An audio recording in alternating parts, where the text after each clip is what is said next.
Hi everyone, so I am back with another video. I thought it would be really good to do this video for you guys, and it is going to be a video of my top tips to save money.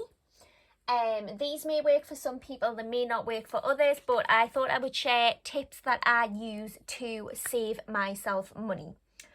So basically, the number one that we are going to start with is, and I feel like this is really, really important, I have had to do this myself, and it is unsubscribing from mailing lists.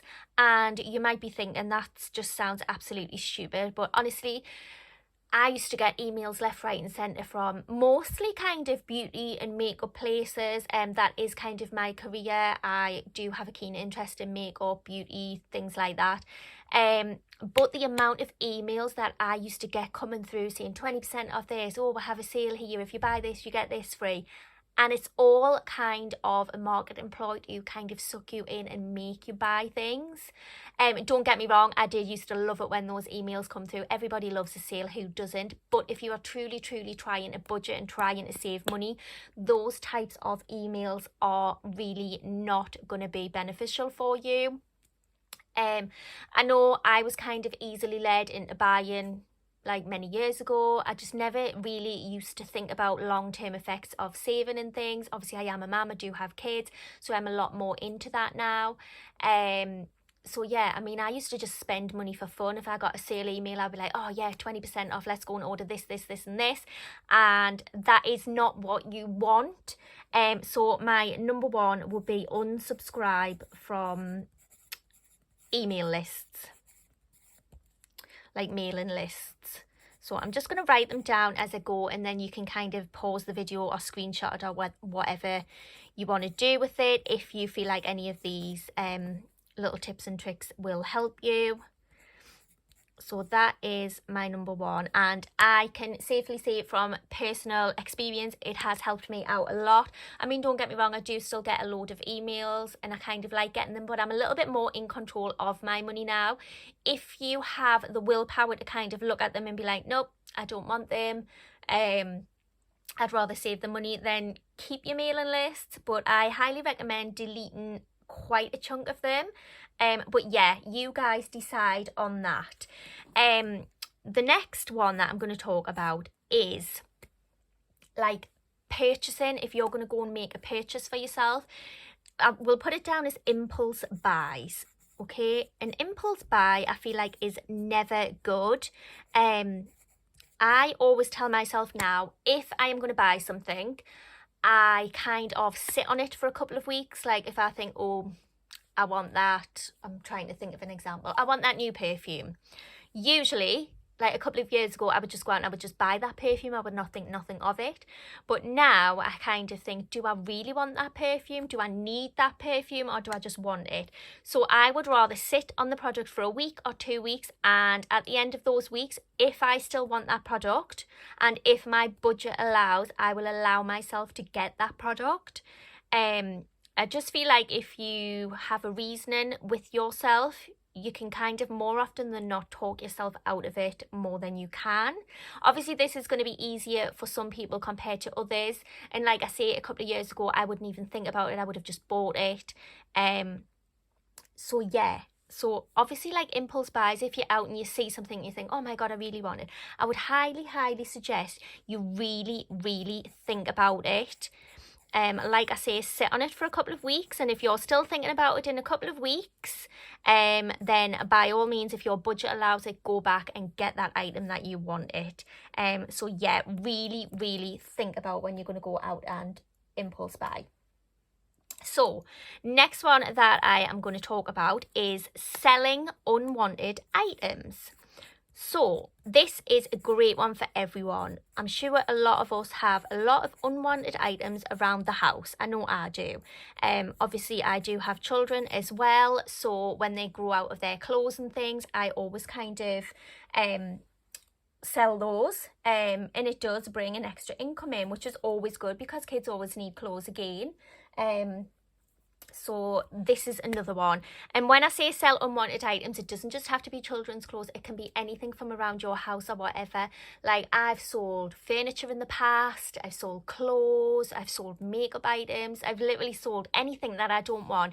And I always recommend going through your house and having a really, really good declutter. You'll be amazed how much stuff you have sitting about that you don't use, you're not going to use. So why keep it sitting there collecting dust when you could sell it and make yourself some money from it? So I'm going to list a few sites here where I use to kind of get rid of my unwanted items.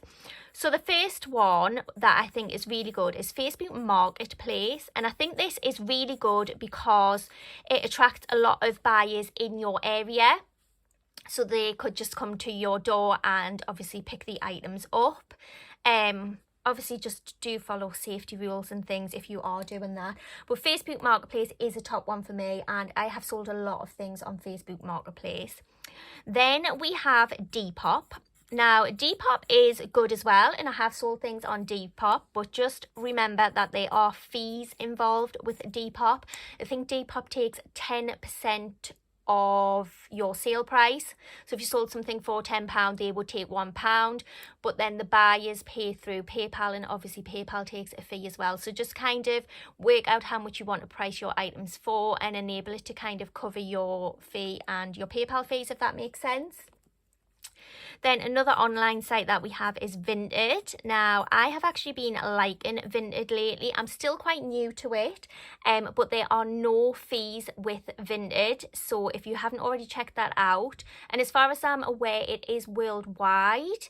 But if you haven't checked out Vinted, do check that out. It's super easy to navigate. You literally just upload your photo, put your price, you pick the postage, and the buyer always pays the postage, so you don't even have to pull out any money for the postage. Usually the buyer pays the postage, and Vinted would send you a mailing label, and you would just kind of print it off, cut it out and stick it on the label, and then take it to post. I have posted a few things on Vinted. I've not had no problems. I've also bought off Vinted as well. And again, no problems with that. Another one that I want to talk about is Shpock. I'm probably going to spell this wrong. I don't know if I spelled it wrong or not. But Shpock is another great one as well. And again, this enables sellers to collect things from your door. There's like refined searches on it where you can search by location and things like that. So if you're just looking for something in particular, you can type in what you're looking for. You can type in the distance that you're willing to go to kind of collect it and things like that. So that is another good one. And then the last one that I'm going to mention is one that I absolutely love, and it is a car boot sale. Again, I know I'm talking about selling things here, but all of these can kind of still work for buying as well, buying and selling. If you want to save yourself a few pounds or something, you can buy second-hand items from all of these. And I think they're absolutely great. But if you have any local car boot sales in your area, I think, are they called flea markets over in the US or something? I'm not sure.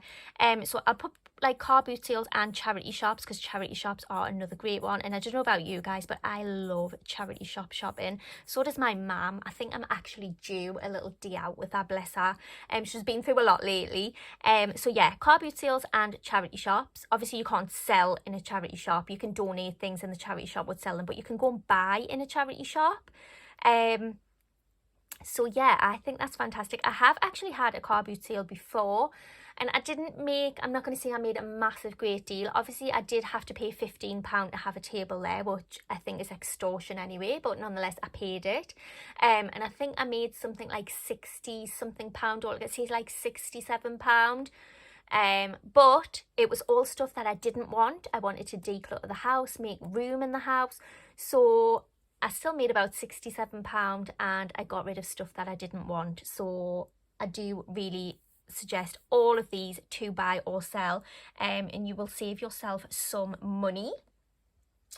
And then the next two that I'm going to talk about are kind of like home things. Why have I put a star there? I didn't want a star, I wanted a number. So yeah, a couple of like things to help you save money around the home. So number 4, I am going to say upcycle furniture. Like if you are like me, I go through these phases where I feel like I just want to bin the whole house and start from scratch, and everybody thinks I am absolutely crazy. But then obviously I'll sit on it and I realise I am being a bit stupid. So yeah, so upcycling furniture, there is many things that you can paint. If you have a dressing table, if you have chest of drawers, bedside cabinets, chest of drawers, I think I've already said that. You can upcycle them, and there's so many things you can do to upcycle them. Like, you can paint them, you can get contact paper to pop over them. There's so many different things that you can actually do. You can spray paint things, you can like add gems and decorative ribbons and things to everything.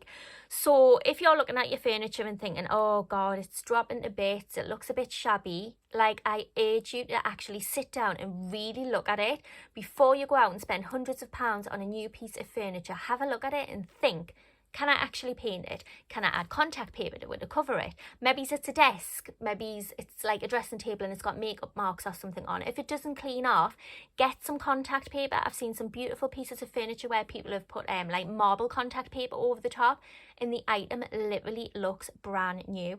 So yeah, definitely think about upcycling furniture, because there is so much that you can actually do.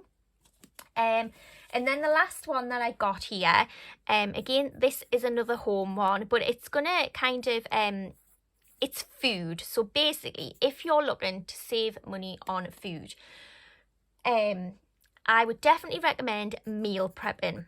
So kind of maybe write a menu out of what meals you're going to have for the week, what ingredients you need, go and buy them, and then meal prep it all. Also goes alongside meal prep is bulk cooking. So make a big batch of something and you can always freeze it. I know in the past I've made giant pans of chili, giant pans of curry. We've had it for tea that night, and then I've kind of boxed it or bagged it up and put it in the freezer, and it lasts so long in the freezer. So definitely do bulk cooking. It will save you money in the long run. And also, I'm going to say make a shopping list. I like to go shopping with a list so I know what I need. There is times when I have been shopping and I've completely forgot my list, and I feel like when I go shopping without a list, I end up buying loads of things that weren't on that list that I didn't necessarily need. But because I don't have a list in front of me, I'm like, oh my god, what do I need? So I pick this and I pick that. That is no good. Make sure you make a list when you do your grocery shop and stick to that list. It will save you so much money, and it will make your shopping trip so much easier as well. And the last one that I just want to say is, obviously it's still food related as well, but make use of everything that you already have in the house. Like, I'm sure we can all go in our tin cupboard or our pantry. If you're in America, I would absolutely love a pantry. Go in those and have a look at what you've got and think, right, what can I add to this to make a meal, rather than go out and buy every single item, because 9 times out of 10 when you come home you've already got something in your tin cupboard or your packets, sauces and things that you could use before you've gone out and bought every single ingredient. So have a look in your cupboards and see what you have to complement other pieces of food that you're going to buy, if that makes sense. So yeah, I hope this has helped you. These are some of the tips that I follow myself to save money. I just absolutely love saving money at the moment. Obviously times are hard. COVID has affected everybody, so I'm sure we're all in the same boat and we would all like to save a little bit of money. So yeah, I definitely suggest all 5 of these tips.